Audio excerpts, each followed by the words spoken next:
عجم کا ایک بادشاہ اپنی رعیت سے بالکل بے پرواہ تھا، اپنی رعایا پر بڑا ظلم کرتا، جس کا نتیجہ یہ نکلا کہ لوگ اپنا گھر بار چھوڑ کر دوسرے ملک کی طرف ہجرت کرنے لگے۔ ایک دن وہی بادشاہ اپنے دربار میں بیٹھا تھا اور فردوسی کا شاہنامہ سن رہا تھا۔ جب ضحاک اور فریدو بادشاہ کا ذکر آیا تو اس نے اپنے وزیروں سے سوال کیا، آخر ایسا کیوں ہوا کہ ضحاک ایسا بڑا بادشاہ اور بڑی سلطنت رکھنے والا اپنی سلطنت کو گنوا بیٹھا، جبکہ فریدو بہت چھوٹا بادشاہ تھا، اس کے پاس لشکر بھی اتنا زیادہ بڑا نہیں تھا، خزانہ بھی زیادہ نہیں تھا، لیکن وہ اس سے جیت گیا، اس سے کامیاب ہو گیا، اس کو شکست دے دی۔ تو ایک دانا وزیر نے اس بات کا یہ جواب دیا کہ اس کی وجہ یہ تھی کہ فریدو خدا کے بندوں پر ظلم نہیں کرتا تھا، جبکہ جو ضحاک تھا وہ بہت بڑا ظالم بادشاہ تھا، لہٰذا لوگوں نے اسے چھوڑ کر فریدو کو جھنڈے تلے پناہ لے لی، کیونکہ بادشاہی لشکر اور خزانہ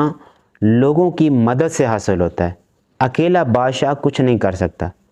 اس کے بعد وزیر نے بادشاہ کو نصیحت کی، حضور اپنا رویہ بدلیں، لوگوں کے ساتھ احسان کریں، نیکی کریں، اچھا برتاؤ کریں۔ احسان اور انصاف سے رعایا کے دلوں میں بادشاہ سے محبت پیدا ہوتی ہے۔ بے شک یہ جو باتیں تھیں بادشاہ کے لیے بھلائی کی تھیں، خیر خواہی کی تھیں، خیر خواہی کے جذبے کی تھیں، لیکن بادشاہ اس بات سے ناراض ہو گیا، اس نے وزیر کو قید کر دیا۔ کچھ دنوں کے بعد بادشاہ کے بھائیوں اور بھتیجوں نے بغاوت کر دی، رعایا نے ان کا ساتھ دیا، کیونکہ وہ رعایا پہلے ہی بادشاہ کے ظلم سے نجات حاصل کرنا چاہتی تھی، تو رعایا نے اس کا ساتھ دیا اور بادشاہ کے خلاف ایک بہت بڑی بغاوت ہوئی، بادشاہ اپنے تخت سے ہاتھ دھو بیٹھا۔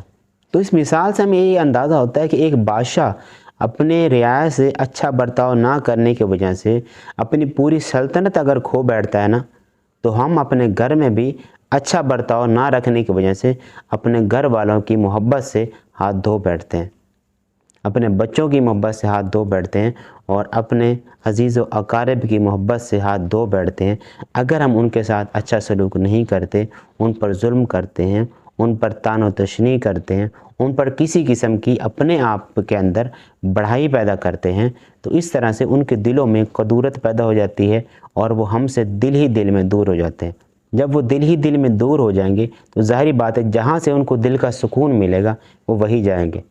پھر اس میں آپ کا کوئی شکوہ نہیں بنتا، آپ کا کوئی ان کے ساتھ ناراضگی نہیں بنتی، کیونکہ آپ نے ان کے ساتھ جو رویہ اختیار کیا، جو برتاؤ کیا، اس کا ازالہ انہوں نے کہیں نہ کہیں سے کرنا تھا۔ جہاں ان کو سکون ملتا ہے، جہاں ان کو محبت ملتی ہے، جہاں ان کو ان کی فیلنگز کی قدر ملتی ہے، انہوں نے وہاں جانا ہے۔